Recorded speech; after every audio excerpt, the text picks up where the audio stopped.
All right, there we go. Hi, my name is Justin Reynolds. I'm a senior software engineer on the traffic and chaos team at Netflix. And my job on the team is to help the traffic and chaos sides both understand the impact of what they're doing. Because we're purposely affecting millions of users, we need live feedback on our hundreds of microservices. Why is this so hard? Why can't we use dashboards? Why can't we just set up alerts? It's a little difficult while we're affecting millions of users in real time. We can't wait for an alert to fire. Most standard visualizations are not meant to be stared at in real time. They're meant to be more something has happened, let's go look, investigate, and figure out what happened and what time it started. So we needed a way to feel, a way to intuit what was going on while we were performing traffic failovers or chaos exercises. And on our team, we like to call this intuition engineering. And I'd like to show you our first foray into the idea of intuition engineering with our tool that we called Visceral. First, talk about the why. I'm going to go through a little bit of the Netflix history and failovers. I'm going to simplify it quite a bit, because that's not what this presentation is really about. If you want more information about that, Luke Kosevsky from my team gave a great talk at QCon New York, and that video should be online. If you want to know a lot about this. Long time ago, Netflix moved out of a data center into AWS, into a single region, US East 1, and as we grew, we moved into a second region, EU West 1. This was going great, and we now had a story for our global users, but they were siloed regions in that users that were being served out of EU West could not be served out of US East and vice versa. Which was all great, it was fine, until the great ELB outage of 2012, where most of Netflix was down for our US, Canada, and Latin America users for an extended period of time. This was not a good experience because it was mostly outside of our control. We felt pretty helpless, nothing we could really do to save our users. It wasn't possible to serve users out of the other region because they were siloed regions. So this started our process of regional resiliency. So after many long hours and a lot of work, Netflix launched in a third Amazon region, US West 2, and this was different. US West 2 and US East 1 shared data. So users that were served out of US East 1 could also be served out of US West 2 and vice versa. And even more recently, after a lot more work, we made great progress with global cloud. Now all of our users can be served out of any region. So if we have a region that goes unhealthy because of Amazon or because of something we did, we can move users to the two other healthy regions. There's a little bit of complexity to moving users. Within each region, we run pretty lean to save on cost. We don't run a bunch of extra capacity just waiting for extra users to come in. We run a little bit of overhead just in case, but definitely not enough to serve all of Netflix from one or two regions. So when we are about to perform a failover, we need to scale up the region to be able to take more traffic. And there's a little bit of art to this. We can't just hit scale up and then immediately send all the users there because it won't be ready to take the users. And then it'll end up effectively knocking over the healthy regions that we're trying to send the users to. If we scale up too slowly and send users too slowly, our users are having a lot more pain than they need to have because there is room in the healthy regions for them to be served, and our whole goal is to alleviate customer pain. The reason this is difficult is we run a system of many microservices, all communicating. Very, very difficult to understand the health and ability to receive traffic of over 200 microservices. When we're doing a failover, we need to answer the question, is the region ready for more traffic? How can we do that? Like I said, it's pretty complicated with this in one region. Imagine when we're failing into two different regions. Take this and multiply by 2 and try to just look at this and feel, and look at dashboards and alerts and try to get a feel for if it can take more traffic. This is a standard dashboard that I've created and we still use this is the traffic entering into Netflix from the internet in each of the 3 regions, and all of the traffic being proxied between all 3 regions. It's very useful for doing research after something went wrong. If we get paged, we can go look at the dashboard and see what happened and where it happened. We can go look at the dashboard. But again, for our use case, we need to know now. This provides lots of extra information for our use case. The line charts do show change, but we are affecting most of that change on purpose. So it's hard to reason about what change is the bad change, what indicates that we're doing something wrong or need to stop what we're doing. So this is the now of the dashboard. This is the far right of the graphs shows what's happening right now, and then the other boxes down there show current value. And if we're in the middle of affecting millions of customers, moving them around, this takes way too long to scan all these graphs and look at all these current values and see if they kind of make sense. This gets even more complicated when looking at the services within a region. This is just a subset of the regional services and some level of health about the services. How do you reason about this? What's the most important? There's some that have red. Are those really important to the user experience? We can't really tell from the way this is laid out. We could sort it by traffic. Obviously, it's probably that the services that take the most traffic are probably most important, but what about our logging service? That probably takes more traffic than most, and if that falls over, it shouldn't affect the users, which that'd make a good chaos exercise, shutting down our logging service. But way to get a better understanding for if it can take more traffic is seeing how it fits within the infrastructure, within the request path for the user, which this doesn't give us. So we need to be able to reason about getting a gut feeling for if a service is important to the streaming experience, and if the health of that service matters for when we move traffic.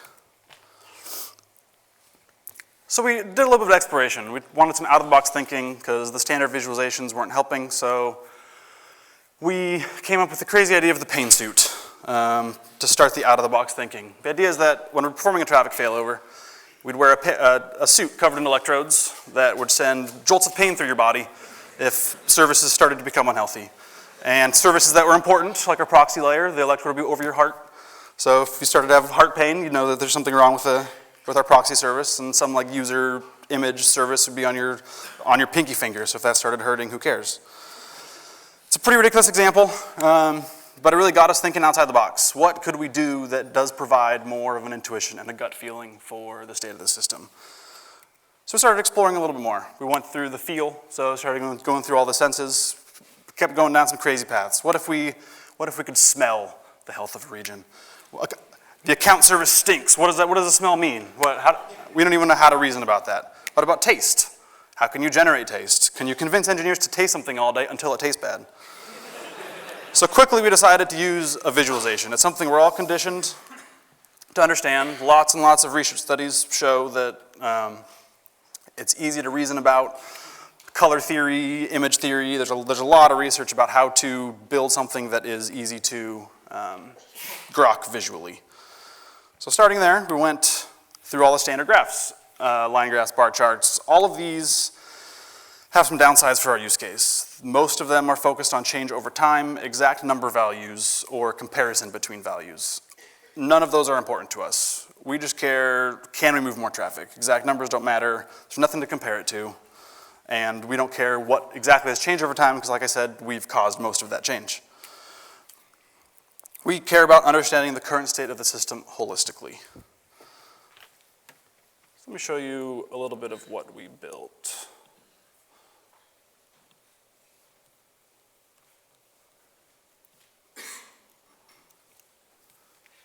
This is visceral. In this view, this is the global view. We have the 3 regions that we have in Amazon, and it shows the traffic flow from the internet going into each of the regions. The volume is really easy to reason. You can quickly tell that in this example with sample data, that US West 2 is taking most of the traffic, US East 1 is taking a little bit less, and the EU West falling behind. All of those dots represent some percentage of traffic flowing into the region. It's not a 1-to-1 ratio, because at our scale, 1-to-1, they would just be a massive wall that you couldn't understand. The dots that are the bluish white are normal. A lot of color theory went into this about colors that feel nice and happy. There's some dots that are yellow that indicate that there was a response that resulted in a degraded experience, that the user still got a response, but it wasn't exactly what we expected. And then there's some red dots that indicate errors. Some level of errors is normal, probably served with retries. And one thing that we really like about this is immediately we got a gut feel, this looks fine. There's nothing really to worry about, everything looks good. And this is even interesting. Once Netflix expands more and launches in other regions, this scales well. At a fourth, a fifth, a sixth, it'll still be just as easy to understand.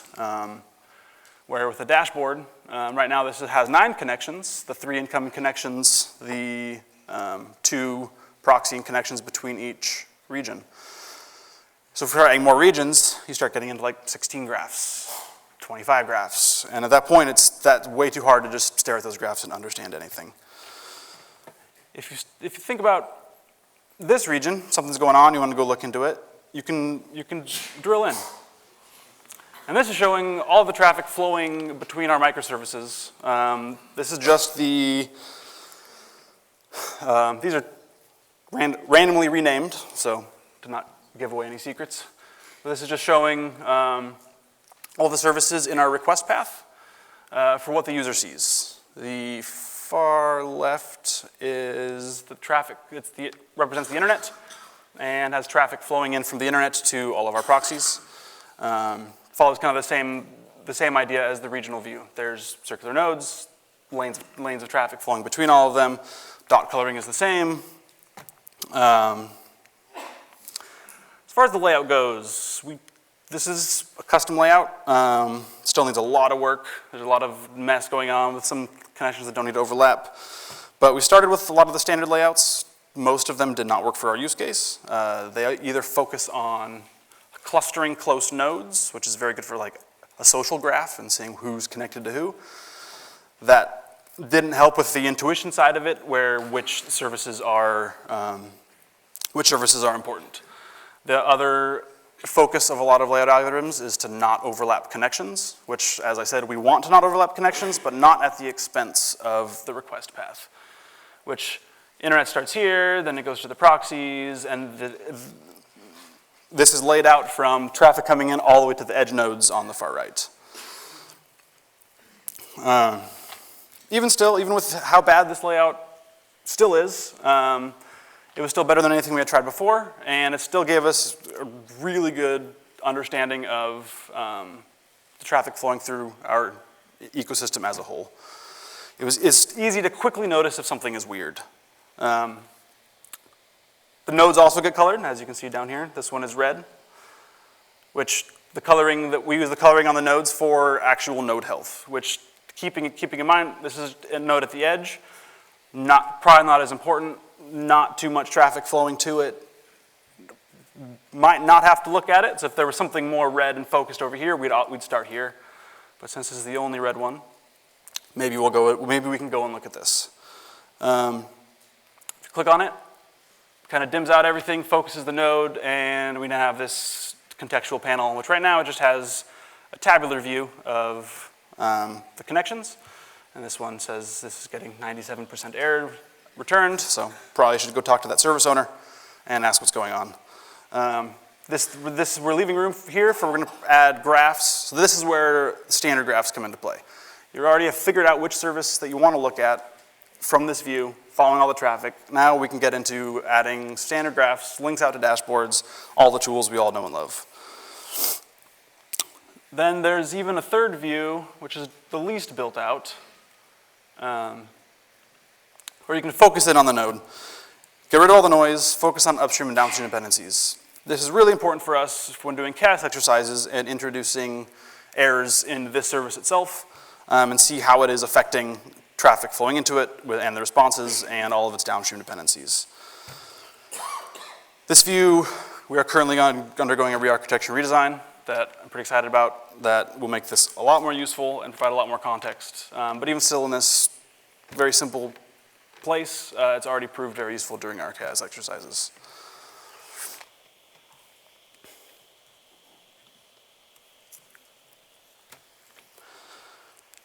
How did we get here? We knew we wanted to do visualization, so we started with a D3, where I think most people start. It's really powerful. It probably could have worked. I couldn't figure out half of it. It does provide a lot of client-side transformations, which when we're doing real-time, rendering real-time data, we want to do as little client-side math as possible. And it seemed pretty focused on the standard visualization types, where it is focused on change over time or showing visualizing exact values. So we decided we want to use WebGL to get the performance for the real-time data. Starting WebGL, we wanted to library on top of it to make it easier. Started with Pixel.js because it was a 2D library, but it's focused on Flash, and I worked at Adobe for 7 years. I'm done with anything dealing with Flash.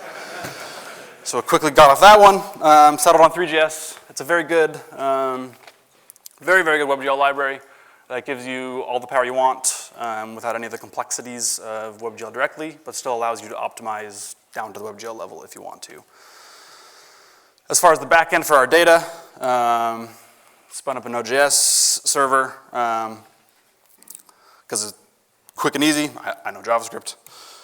We use SALP, which is our request tracing system based off of Google's Dapper white paper. That's how we build our dependency graph. And then Atlas, which is our metrics and telemetry tool that is also open source. And we just take all the SALP data, all the Atlas data, do some combinations and basic stats, and generate the needed JSON for the UI. So this is a quick 90-second demo of us performing a split failover, fixing an issue, and sending the traffic back to the region. I wish it could only take 90 seconds, but if I showed you a video of how long it actually took, we'd be here for a while. First, there's normal traffic. There's traffic flowing in and out of the regions, and as you'll see, I believe it's US East 1, we'll start getting errors. Errors are going up, notice changing colors. So we're starting to scale the other two regions because we notice there's problems only in one region. And then we decide once we're at a certain scaling level, we can start to proxy some of the traffic out of US East 1 into the two healthy regions. And this is the part where the scale up is important. Only send traffic if the regions can take it, and send it over as fast as you can into the healthy regions. And then as soon as we've proxied 100% of the traffic, the regions are able to take all of the traffic. We flip DNS to send all of the traffic directly to those regions. There it is. So now all the traffic is, thank you. Now all the traffic's going to the two healthy regions. We're fixing US East 1. US East 1 is fixed. Send all the traffic back to US East 1, but keep proxying on. So we don't overwhelm US East 1, and then slowly dial proxying back. So it can take traffic gradually, and then eventually we get back to normal state, where all of the traffic is back to normal, and we have fixed the problem and saved customers lots of pain. This one of you has already proven very useful in catching problematic states during failover before we affected customers. It gives us a better feel for the inner workings of a failover and how traffic is actually moving. Yes, we know we're proxying traffic. Yes, we know we're flipping DNS. But being able to see it in real time and what is affected by the changes we're making has given us the ability to make much quicker decisions and help customers much faster. Even with building this tool only with failovers in mind, it's already proven useful for our incident response team during incidences, migration efforts, and even our onboarding education, helping new hires understand how our system works. And other people use these videos at their talks at other conferences to help explain our complex architecture. With all that in mind, we have open sourced the UI component. It just takes a standard JSON structure. Just got to build backend based on your data and transform it into the JSON structure and send it to the UI, and you can have the same experience. We believe and hope that there's many other infrastructures and companies and metric systems that would be able to use this and have as much success with it as we have. There's still definitely a ton of work to do. The layout algorithm that I need to work on, make it pluggable so we can have other layout algorithms, the rewriting of that third view, adding other views, layering support, history, playback. There's a huge list of features that we're going to be working on. But even in its current state, we've already seen it help a lot, and we feel at this point it can help others as well. So we are still going to actively continue to work on it and improvement, but now we're going to be doing it in the open. We've even made it really easy to get started. Created an example app that only takes a few commands, and you can get started running with sample data, see how it works on your laptop. I wrote a React wrapper and web component wrapper around it so that if you use either of those technologies, it'll integrate simple. Yeah, special thanks to 2 people on my team. Jeremy Tadelman, he's our senior UX designer for our org. He's been instrumental in getting it to where it is today, as far as the UI and the intuitive aspect of it. And Luke Kasevsky, he helped build the prototype backend for the data while I could hack on the front end. So yeah, it wouldn't be where it is without either of them. And that's all I have. If you have any questions, come find me after, and I have stickers if anybody wants any.